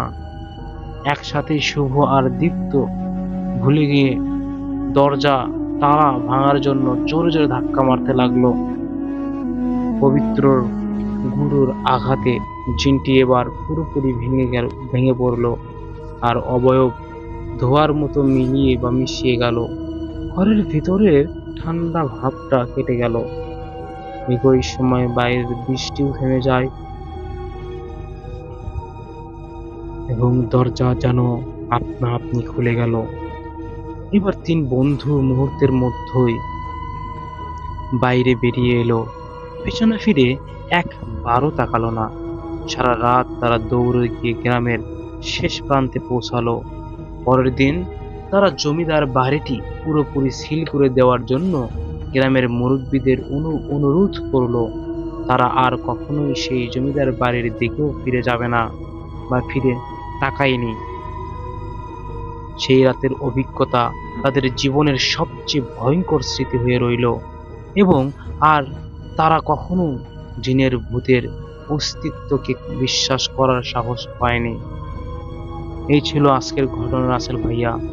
আর যদি আমার ঘটনাটি আপনার কাছে ভালো লেগে যায় অবশ্যই শেয়ার করবেন, অনেক অনেক খুশি হব। এখানে রাসেল ভাইয়া 2 জন ব্যক্তি আমাকে ঘটনা পাঠিয়েছিল, 2টা জিন কেন্দ্রিক ঘটনা আমি শেয়ার করেছি।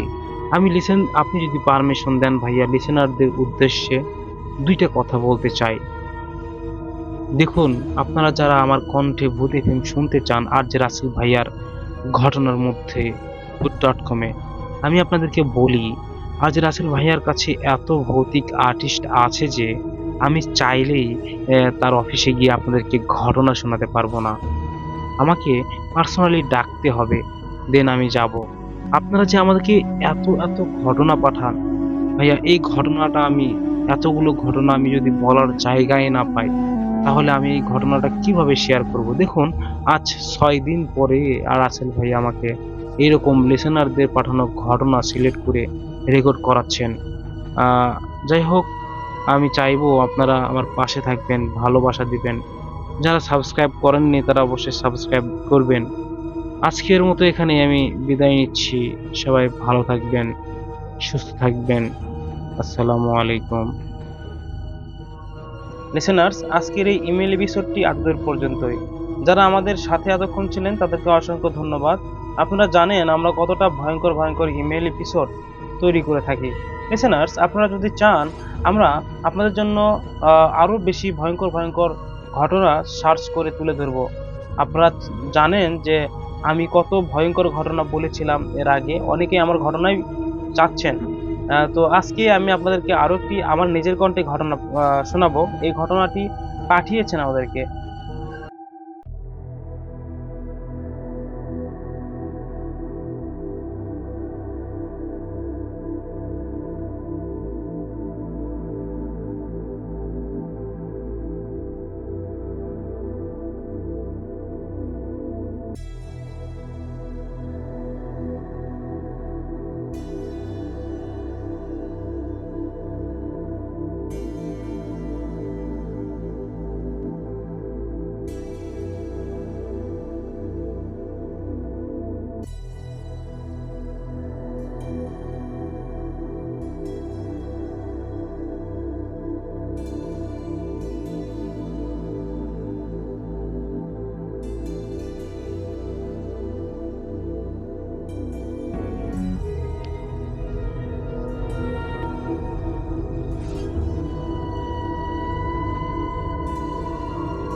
যেভাবে লিখেছেন আমি সেভাবেই পড়ার চেষ্টা করছি।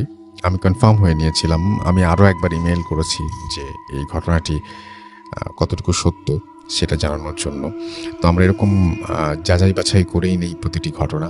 তারপরে ওই যে শুরুতেই বললাম যে বিশ্বাস করা বা না করা কমপ্লিটলি আপনার ব্যাপার। যেভাবে লিখেছেন সেভাবেই পড়ছি। রাসেল ভাই, আসসালামু আলাইকুম। আমি নাম প্রকাশ করতে ইচ্ছুক না। আমি রাব্বি, বাসা ঢাকার মগবাজারে। আমার ফোন নাম্বার, তারপরে তিনি ফোন নাম্বার দিয়েছেন। স্টুডিওতে এসে এক্সপিরিয়েন্স শেয়ার করার মতো সময় হবে না আমার, তাই অনুরোধ করছি ঘটনাটি পড়ে শোনানোর জন্য। আমার ঘটনাটি যদি ভালো লাগে পড়ে শোনাবেন।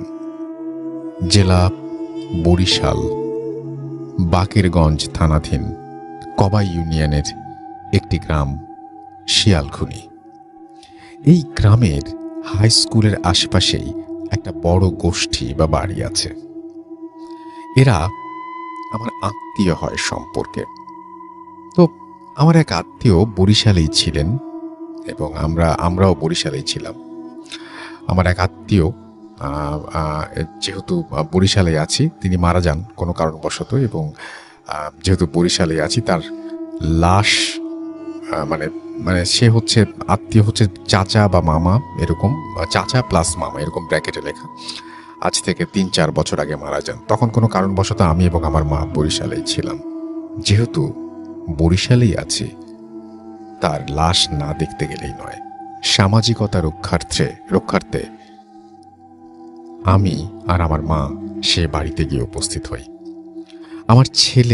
আমরা ছেলে ও পুরুষ মানুষ সবাই বাড়ির ভেতরের উঠোনেই বসেছিলাম, আর বাড়ির ভেতরে সব মহিলারা অবস্থান করছিল। তার লাশ বাড়ির বাইরে এনে উঠোনের এক কোণায় গোসল করানো হচ্ছে, খাটিয়া তৈরি হচ্ছে, কিন্তু তার পাশে আরও একটা খাটিয়াত করা হচ্ছিল। আমি কিছুই বুঝছিলাম না। আর আমাদের বরিশালে খুব বেশি একটা যাওয়া হয় না বলেই সেখানকার কাউকে তেমনভাবে চিনি না, যদিও রক্তের আত্মীয়। এসব দেখে জিজ্ঞাসাও করতে পারিনি। কে কিভাবে ভেবে বসে কে জানে। পরক্ষণেই ভেবেছিলাম কোনো মহিলাও মারা গিয়েছে হয়তো, যার জন্য লাশ বাইরে আননি, বাড়ির ভেতরেই লাশ রেখেছে। গ্রামের লোকজন আর আবার হাদিসের নিয়ম অনুযায়ী কাজ করে থাকে। পুরুষের লাশ তারপর তার স্ত্রী দেখে না, আবার স্ত্রী জাতির লাশ সব পুরুষ দেখতে পায় না। আমি সেই ভাবনা মাথায় নিয়েই বসেছিলাম, আর এটা ভাবাই স্বাভাবিক ছিল। এরপর লাশ প্রস্তুত হয়ে গেলে জোহরের আজান আমরা শুনতে পাই।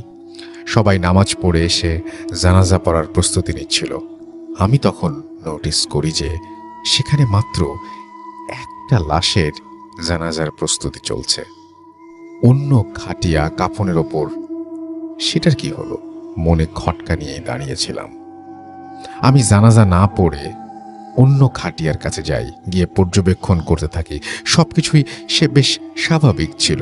ওইদিকে জানাজাও শেষ। জানাজা শেষে একটি মাত্র লাশের খাটিয়া নিয়ে সবার সাথে কবরস্থান পর্যন্ত যাই। ডিয়ার লিসেনার, আজকের এই ইমেল এপিসোডটি অনেক ভয়ঙ্কর হতে যাচ্ছে। লিসেনার, যারা আমাদের আরজে রাসেল ভাইয়ের কণ্ঠে ঘটনা শোনেন বা আরজে রাসেল ভাইয়ার ঘটনাকে ভালোবাসেন, তারা অবশ্যই আমাদের চ্যানেলটিকে সাবস্ক্রাইব করবেন। লিসেনার্স, আমরা প্রতিদিন রাত 10টা বাজে আরজে রাসেল ভাইয়ার ভয়ঙ্কর ইমেল এপিসোড বাছাই করে আপনাদের সামনে তুলে ধরে থাকি। তাই আরজে রাসেল ভাইয়ার সকল বাছাই করা ঘটনা শুনতে আমাদের চ্যানেলটিকে সাবস্ক্রাইব তো অবশ্যই করবেন। চলুন, আজকে আপনারা এই ঘটনার মধ্যে 2 থেকে 3টি ঘটনা পাবেন, যেগুলো অত্যন্ত ভয়ঙ্কর ঘটনা। এই ঘটনাগুলো শুনে আমাদেরকে কমেন্ট করবেন যে আজকের বাছাইকৃত ঘটনাগুলো আপনাদের কেমন লেগেছে। চলুন লাইক দিয়ে ঘটনা শুরু করা যাক। গিয়ে দেখি কবরস্থানে পাশাপাশি 2টো কবর খোঁড়া। সেটা দেখে আমার কৌতূহলের মাত্রা তীব্র থেকে তীব্রতর হতে থাকে। কোনোভাবেই আমার মনের খুঁতখুঁতে ভাব দূর হচ্ছিল না। কৌতূহল আমাকে অনেকটাই অন্যমনস্ক করে দিয়েছে। কবর দেয়া হচ্ছিল তখন আমি শূন্য দৃষ্টিতে একটা কথাই ভেবে যাচ্ছিলাম, ওই খাটিয়াটা কিসের? ওইখানে কাফনের কাপড় রাখা, আগরবাতি এনে রেখেছে, খাটিয়াটাও ধুয়ে মুছে পরিষ্কার করে রাখা, কিন্তু কেন?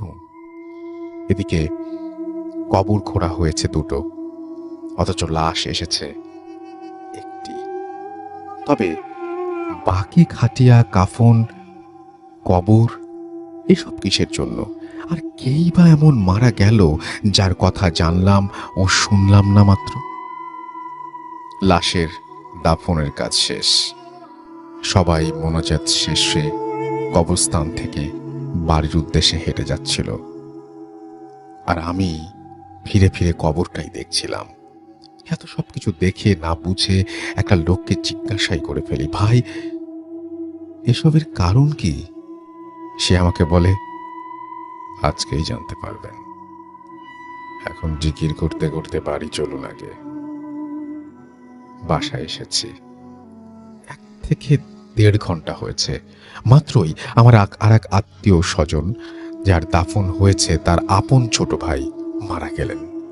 যিনি মারা গেছেন তিনি হঠাৎই মারা গেছেন, এবং তিনি তার বড় ভাইয়ের জানাজাও পড়েছিলেন। পরবর্তীতে দ্বিতীয় খাটিয়ায় করে তাকে নিয়ে যাওয়া হয় এবং পাশের কবরে শায়িত করা হয়। অগ্রিম খাটিয়া তৈরি কবর খুঁড়ে রাখার আসল কাহিনী জানতে পারি আমার আম্মু ও এক ভাইয়ার কাছে। আমার আম্মু আগে জানতো না এসব, সেদিন ওই বাড়িতে গিয়ে জেনেছে, আর ভাইয়া আগে থেকেই সব জানতো। মূল ঘটনা হচ্ছে, এই বাড়িতে একটা রেওয়াজ আছে, এই বাড়িতে যদি কেউ মারা যায় তবে তার দাফন করে আসার পরপরই কিংবা ওই দিনই আরো 1জন বা 2জনের মৃত্যু হবেই। এজন্য কেউ মারা গেলে অন্য একটা লাশ দাফনের সকল ব্যবস্থা করা হয়ে থাকে। অনেক অনেক বছর আগে থেকেই নাকি এইরকম মৃত্যু হয়ে আসছে, মারা গেলে 2-3 জন একদিনেই মারা যাবে। এর কারণ কি সেটা আমি জানতে পারিনি। হয়তো সামনের কোনো একটা সময়ে আবার শুনতে পারবো কে কে মৃত্যুবরণ করেছে। ঘটনাটি আমার আত্মীয়ের বাড়ির ঘটনা। আমি জায়গার নাম উল্লেখ করে দিয়েছি, খোঁজ নিয়ে দেখতে পারেন। ভালো থাকবেন। ঘটনাটি যদি ভালো লেগে থাকে পড়ে শোনাবেন। তো এই ছিল ঘটনা, খুবই অদ্ভুত। আমারও ভাবতে খুব সময় লেগেছে যে একটি বাসা থেকে যখন কেউ চলে যান তখন আরও একজনকে, মানে সবাইকেই, আত্মীয় স্বজন সবাইকেই মনে মনে প্রস্তুতি নিতে হয়, হয়তো আমারও যাওয়ার সময় চলে এসেছে। ও মারা গেলেন, মানে একজন মারা গেলেন, সুতরাং যে কেউ, পরিবারের যে কেউ বিনা কারণে মারা যাবেন, এই রেওয়াজ নাকি বহুদিন থেকে চলে আসছে। কি অদ্ভুত ব্যাপার না?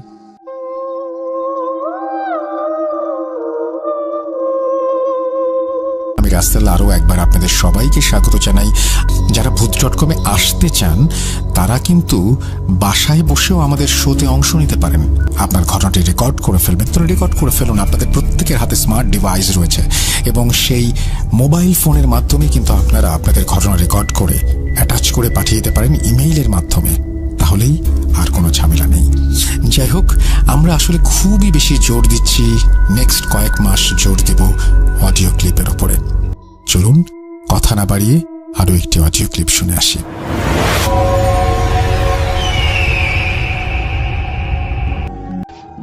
এমন একটি ঘটনা আমি আজকে আপনাদের সামনে উপস্থাপন করব। ঘটনাটির সময়কাল 1968 সালের দিকে, 68 বা 69 এমন একটা সময় আর কি, এক্সাক্ট সালটা বলতে পারছি, তো এই 2 সালের মধ্যে কোন একটা হবে। ঘটনাটি আমার এক আঙ্কেল বলেছেন। ঘটনাটি যার সঙ্গে ঘটেছিল ওনার নাম হচ্ছে সনাতন ডাক্তার, ওনার নাম হচ্ছে সনাতন দা। তো সবাই তাকে সনাতন ডাক্তার নামে চিনতেন আর কি। আজকে রাজবাড়ী যে মাছ বাজার রয়েছে, মাছ বাজার মেইন যে বাজারটা রাজবাড়ী জেলা সদরের, তো ওই মাছ বাজারের ঠিক কাছেই একটা ছোট্ট টিনের একটা দোকান ছিল, মানে একটা ডিসপেন্সারি, হোমিওপ্যাথির একটা ডিসপেন্সারি ছিল। তো উনি এটা চালাতেন। আসলে ডাক্তার হিসাবে ওনার তেমন কোনো খ্যাতি ছিল না, রোগী টুগী খুব বেশি উনি পেতেন না। তবে ভালো মানুষ হিসাবে ওনার একটা বিশেষ খ্যাতি ছিল, সৎ, পরোপকারী, সহজ সরল মানুষ হিসাবে এবং নিরেট ভদ্রলোক বলতে যেটা বোঝায়, উনি তেমনই একজন মানুষ ছিলেন সনাতন ডাক্তার। কিন্তু রোগী ওরকম পেতেন না, ওরকম পরিচিত উনি ছিলেন না। টুকটাক আসতেন, ওনার বাড়ি ছিল রাজবাড়ির কুঠিপাচুরিয়া গ্রামে। তো ওনার একটা বাইসাইকেল ছিল, প্রতিদিন উনি আসতেন, এই প্রায় 10-12 কিলোমিটার পথ পাড়ি দিয়ে উনি আসতেন আবার মাগরিবের পরপরই, কারণ তখনকার সময় কিন্তু এদিকে ইলেকট্রিসিটি অতটা ছিল না, থাকলেও খুব আর কি ওই সময় সেই মুক্তিযুদ্ধের আগে, তো এই জন্য সন্ধ্যার পরে মানুষজন ওই সময় থাকতো না ওইদিকে, এই জন্য উনি বাড়ি চলে যেতেন সাইকেল নিয়ে। আর ওনার দোকানেও একজন কম্পাউন্ডার ছিলেন, ওর বাড়ি রাজবাড়ির প্রপারেই, তবে সে এখন কোথায় আছে আমি জানি না, আমি তার কোনো সন্ধান পাইনি। তার নাম ছিল আব্দুর রহিম, সে ওনার দোকানের কম্পাউন্ডার ছিলেন আর কি। তো যেটা করতেন, সনাতন ডাক্তারের ওই দোকানের চাবি থাকতো 2টা, তো উনি একটা চাবি নিয়ে চলে যেতেন, আর আব্দুর রহিম একটু পরে দোকান বন্ধ করে দিতেন, যেহেতু তার বাসা কাছেই, এই জন্য সে ওই দোকানটা পরে বন্ধ করে সে বাড়িতে যেত। তো একবার কি হয়েছে, শীতকালের সময় তো ঠিক মাগরিবের একটু আগ দিয়ে একজন লোক এসেছে, যে সনাতন ডাক্তারকে বলতেছেন, ডাক্তার সাহেব আমার বাড়িতে একটা রোগী আছে, চলেন আপনাকে একটু যেতে হবে কষ্ট করে। তো এখন উনি চিন্তা করছেন আর কিছুক্ষণ পরে মাগরিবের আজান দিবে, তো এখন যাব, আর ফিরতে ফিরতে যদি দেরি হয়ে যায়, তো উনি আসলে ওরকম আগ্রহ নাই। ওই লোকটা বলতেছেন যে না না আপনি চলেন, আমার বাসা কাছেই। যদিও ওই লোকটাকে উনি চেনেন না, তারপর চিন্তা করেন কাছে বাসা দিকে শুধু কতক্ষণ লাগবে, কই যেতে আধা ঘন্টা, আসতে আধা ঘন্টা। তো চিন্তা করলেন আধা ঘন্টা দেরি, খুব বেশি দেরি না আর কি, আসতে পারবো। এখন ওনার সাথে মানে আর সাইকেল নেন নাই, উনি চিন্তা করছেন যে ওনার সাইকেলের আবার আজকে যে মানে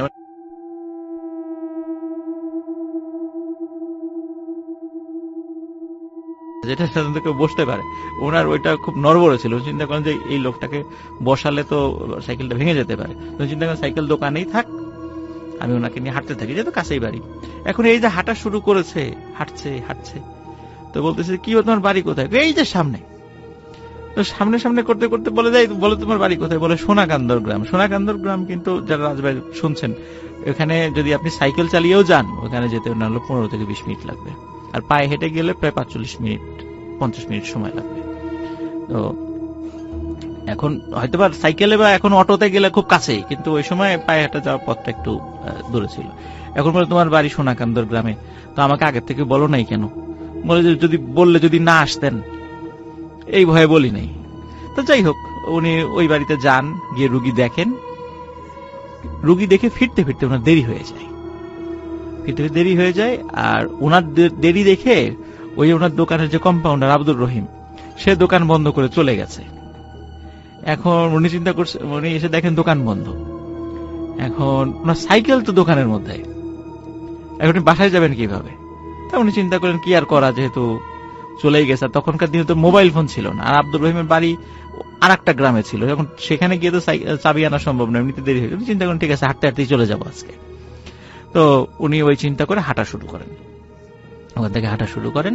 তো আজকে আমি ওই রাসেল ভাই ওই যে লোকোশেডের যে গল্পটা আমি সাধারণত বলি, ওই লোকোশেড দিয়ে হাঁটা শুরু করছেন। কিন্তু মজার বিষয় হচ্ছে, লোকোশেড কিন্তু তখন হন্টেড ছিল না।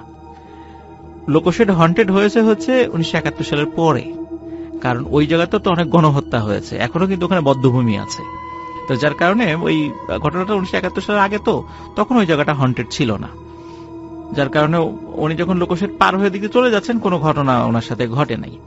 আর আজকে যে রেল লাইনটা লোকোশেডের এদিক দিয়ে গলন্দ ঘাট পর্যন্ত চলে গেছে, তখন কিন্তু এই রেল লাইনটা ছিল না, রেল লাইনটা অন্য দিক দিয়ে ছিল, ওটা এমনি পায়ে হাঁটা পথ ছিল ওই দিক দিয়ে। তো উনি যাচ্ছেন ওই দিক দিয়ে, একদম সোজা চলে গেলে ওনার বেশ ঘন্টাখানেক হাঁটলে ওনার বাড়ির কাছাকাছি উনি চলে যেতে পারেন, ঘন্টা 2-2.5 লাগে আর কি হেঁটে যেতে। উনি যাচ্ছেন কিছুটা পথ পার হয়ে দাঁতশি বাজার নামে একটা জায়গা আছে, এটা রাজবাড়ির লোকজন অবশ্যই চিনে থাকবেন সেটা। তো দাঁতশি বাজারটা পার হয়ে উনি হাঁটা শুরু করেন, এই পর্যন্ত কোনো সমস্যা হয়নি।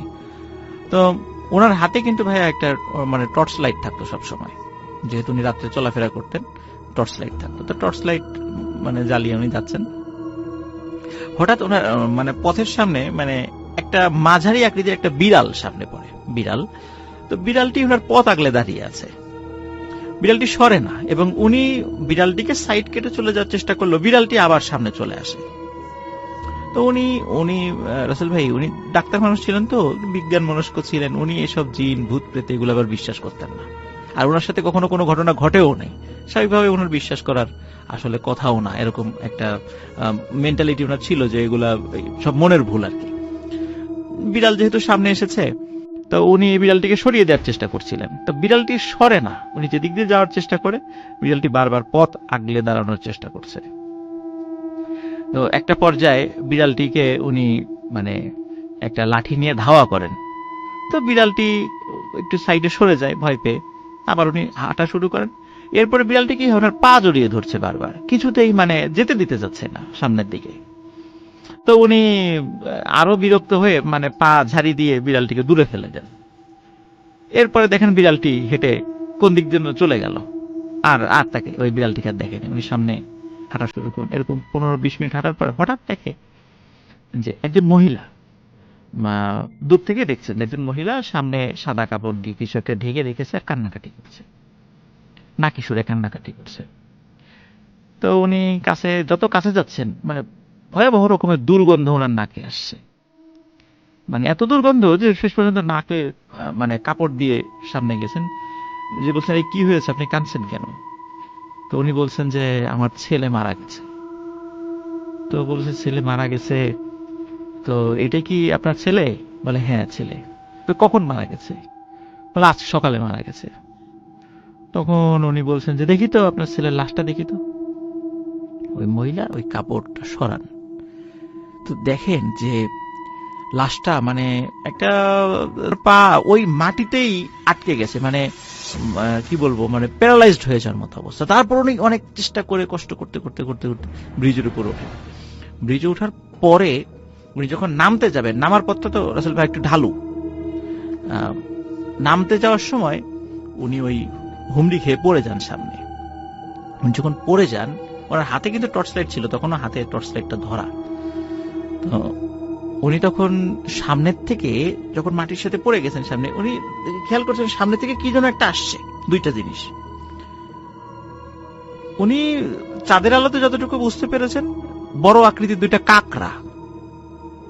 কিন্তু রাসেল ভাই উনি যখন টর্চ লাইট জ্বালিয়েছেন তখন দেখে যে কবজি থেকে নিচে যে আমাদের মানে হাতের পাঞ্জা সহ 5 আঙ্গুল, যেটা এই আঙ্গুল 5 আঙ্গুল দিয়ে কি দুইটা হাত জাস্ট হাতের কবজির নিচের অংশ সামনের দিকে এগিয়ে আসছে। উনি টর্চ লাইট জ্বালিয়ে দেখেছেন, তখন উনি ভয় পেয়েছেন, কিরে এই হাত কিভাবে আসলো?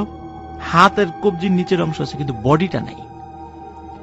তখন আর একটা বিষয় যে ওই যে লাশের যে একটা বিকট গন্ধ উনি পেয়েছিলেন না, ওই গন্ধ তো ক্রমশ ওনার কাছে আসছে। উনি তখন চিন্তা করেন যে আমি একটু আগে একটা লাশ দেখে আসছি, হাতের কবজি ছিল না, দুই হাতের 2 কবজির নিচের অংশ ছিল না, লাশটা ছিল মানে পচে যাওয়া লাশ, মানে খুব দুর্গন্ধ ছিল। মনে হচ্ছে যে ওই যে 2টা হাত এগিয়ে আসছে, ওই হাতের দেখে উনি দূর থেকেই বুঝতে পেরেছেন যে এই হাতটা ঠিক ওই যে পচে যাওয়া হাতের মতো এবং খুব দুর্গন্ধ হচ্ছে। উনি ওই সময় হচ্ছে ভয় পান এবং উনি মানে শরীরের সমস্ত শক্তি সঞ্চয় করে উঠে দাঁড়ান। উঠে দাঁড়িয়ে মানে উনি যখন সামনের দিকে যাবেন, তো পিছন দিকে যাওয়ার সুযোগ নেই, সামনের দিকে ওনার বাড়ি, সামনের দিকে যাচ্ছেন, ওই হাতগুলো মানে বারবার ওনার সামনে এসে ওনার পথ আগলে দাঁড়াচ্ছেন। তারপরও যখন উনি ওই হাতকে ওভারটেক করে চলে যাওয়ার চেষ্টা করেছেন, তখন ওই 2টা হাত ওনার পা চেপে ধরেছিল। এরপর উনি মানে ওনার ধর্মের যে মন্ত্র আছে, শ্লোক আছে, সেগুলো উচ্চস্বরে পাঠ করতে থাকেন আর সৃষ্টিকর্তার নাম জপতে থাকেন। এটা করতে করতে উনি মানে সমস্ত শরীরের শক্তি দিয়ে উনি দৌড়ানো শুরু করেন। ওই হাত যে কোথায় গেছে কি হয়েছে উনি আর বলতে পারেন না, হ্যাঁ আর ছিল না তার সাথে। কিছু দূর সামনে গিয়ে একটা মানুষের সাথে উনি ধাক্কা খান। তো ধাক্কা খান তখন ওই লোকটা বলে ওঠে, এই আপনি চোখে দেখেন না? তখন বলে, আরে রহিম তুই এখানে কি করিস? বলে, ও দাদা আপনি, আপনার দেরি দেখে আমি দোকান বন্ধ করে দিছি। তো চিন্তা করলাম যে আমার তো আবার আগামীকালকে একটা জরুরি কাজ আছে, দোকানে তো আসতে পারবো না। তো চিন্তা করলাম যে আপনার কাছে তো চাবি নাই, তো আপনার বাড়িতে এসে চাবিটা দিয়ে যাই। তো এই জন্য আমি আপনার বাসার আসার চেষ্টা করতেছিলাম, মানে আসছিলাম আর কি। তো তুই সাইকেল নিয়ে আসিস নাই কেন? হেঁটে হেঁটে আসছিস কেন? ও বলে যে আমি সাইকেল ভালো চালাইতে পারি না। এই কথাটা শুনে ওনার একটা অবাক লাগে, কিন্তু আব্দুর রহিম কিন্তু খুব ভালোই সাইকেল চালাইতে পারতো, কিন্তু ও বলছে যে আমি ভালো সাইকেল চালাইতে পারি না। তো আচ্ছা ঠিক আছে আসছি যখন, চল এই যে একটু আগে এই ঘটনা ঘটছে। তখন আব্দুর রহিম বলছে যে যাক আল্লাহ বাঁচিয়ে দিয়েছেন আপনাকে, কোনো বিপদ আপদ হয় নাই, রাত্রেবেলা চলাফেরার ক্ষেত্রে একটু সতর্ক থাকবেন। এই কথা বলে মানে আব্দুর রহিমের সাথে বিভিন্ন গল্প টল্প করতে করতে ওনার বাড়ির কাছে চলে আসে। তখন সনাতন ডাক্তার উনি বলতেছেন যে রহিম চল বাড়িতে চল, তোর দিদি রান্না বাড়া করছে, একবার খাওয়া দাওয়া কর, আজকে থেকে যা, অনেক রাত হয়ে গেছে। তো বলে না না, আমার আগামীকালকে কাজ আছে, আমি থাকতে পারবো না, আমি বাড়িতে যাব না, আপনি যান, এই চাবিটা রাখেন, দোকানের চাবি, আমি চলে গেলাম। বলে না, তা কি হয় নাকি, বাড়িতে যাবি না কেন? কিছুতেই সে বাড়িতে ঢোকে না। তো যখন উনি চিন্তা করেন যে এত রিকোয়েস্ট করলাম যেতে চাচ্ছে না, উনিও একটু বিরক্ত হন, মন খারাপ করেন, এত রিকোয়েস্ট করা যাচ্ছে না, তো ঠিক আছে তাকে বিদায় দিয়ে দেন, সেও চলে যায়। তো উনি বাড়িতে যান, যাওয়ার পরে ওনার স্ত্রীকে সব ঘটনা খুলে বলেন। খুলে বলার পরে যদিও ভয় পেয়েছিলেন, তারপরে ওই যে আব্দুর রহিম পথের একটা জায়গার সঙ্গ দিয়েছিলেন আর কি, ভয়টা অনেকটা কমে গিয়েছিল আর কি। খুব যে ভয় পেয়ে একদম জ্বর চলে আসছে বিষয়টা এরকম না। পরের দিন উনি দোকানে গেছেন, ওনার যে ডিসপেন্সারি সেখানে গেছেন, যার পর দেখে আব্দুর রহিম দোকান খুলে বসে আছে। কিরে আব্দুর রহিম, তুই না বললি যে কালকে মানে আজকে আসবি না? বলে যে আপনাকে আমি কখন বললাম আজকে আসবো না, আপনার সাথে তো আমার দেখাই হয় নাই। তখন উনি বলছে কি বলিস দেখা হয় নাই? কালকে রাত্রে না তোর সাথে আমার ধাক্কা লাগলো, তারপর গল্প করতে করতে গেলাম, তুই আমাকে দোকানের চাবি দিলে, এই যে চাবি, এই যে আমি চাবি সাথে নিয়ে আসছি। বলে আরে এই চাবি আপনি পেলেন কোথায়? আমি তো এই চাবি কালকে দোকানে রেখেই চলে গেছি, আপনার দেরি দেখে দোকান টোকান তালা মেরে চলে গেছি, চাবি তো দোকানের মধ্যেই ছিল, চাবি আপনি পেলেন কোথায়? চাবি তো আমি আপনাকে দেই নাই, আর আমি তো দোকান তালা মেরে আমি তো বাড়িতে চলে গেছি। তখন উনি চিন্তা করেন তাহলে আমার ওই পুরো পথ সঙ্গ দিল কে? এইটার মানে রহস্য উনি আর উদ্ধার করতে পারেন নাই রাসেল ভাই। উনি স্বাধীনতার পূর্বেই যখন মোটামুটি আমাদের দেশে একটু বিভিন্ন সমস্যার সৃষ্টি হয়, উনি ওই সময়ই মানে ওনার ওনার ফ্যামিলির অন্যান্য মেম্বার যারা তারা নদিয়া অঞ্চলে থাকতেন, উনি ওই সময় ওনার জমি জমা বিক্রি করে দিয়ে চলে গিয়েছিলেন আর কি, আর ফেরত আসেন নাই কখনো, যার কারণে উনি এখনো বেঁচে আছেন কিনা আমরা জানি না। তবে একটা বিষয় রাসেল ভাই, আমি এই ঘটনার থেকে একটা বিষয় আমি মানে শিক্ষা পেয়েছি বা আমি বুঝতে পেরেছি, আশা করি আপনারাও বুঝতে পারবেন, সেটা হচ্ছে যে এই যে সনাতন ডাক্তার যিনি, উনি একজন খুবই পরোপকারী ভালো মানুষ ছিলেন। রাত্রেবেলা হয়তোবা চলার পথে উনি বিপদে পড়েছেন, কিন্তু দেখেন আব্দুর রহিম সেজে কোনো একজন তাকে হেল্প করেছে, হয়তোবা আল্লাহ তাকে পাঠিয়েছেন। তো যারা মানুষের উপকার করে, মানুষের কল্যাণ কামনা করে, তারা যদি কখনো বিপদে পড়েও, সে প্যারানর্মাল বিষয় হোক আর যেটাই হোক, সে যে ধর্মের লোকই হোক, আল্লাহ তাআলা অবশ্যই তাকে সাহায্য করবেন, যেভাবে সাহায্য করা প্রয়োজন আল্লাহ তাআলা অবশ্যই তাকে সাহায্য করবেন। তো এই ঘটনাটা ছিল জাস্ট এক রাতেরই ঘটনা। এরপরে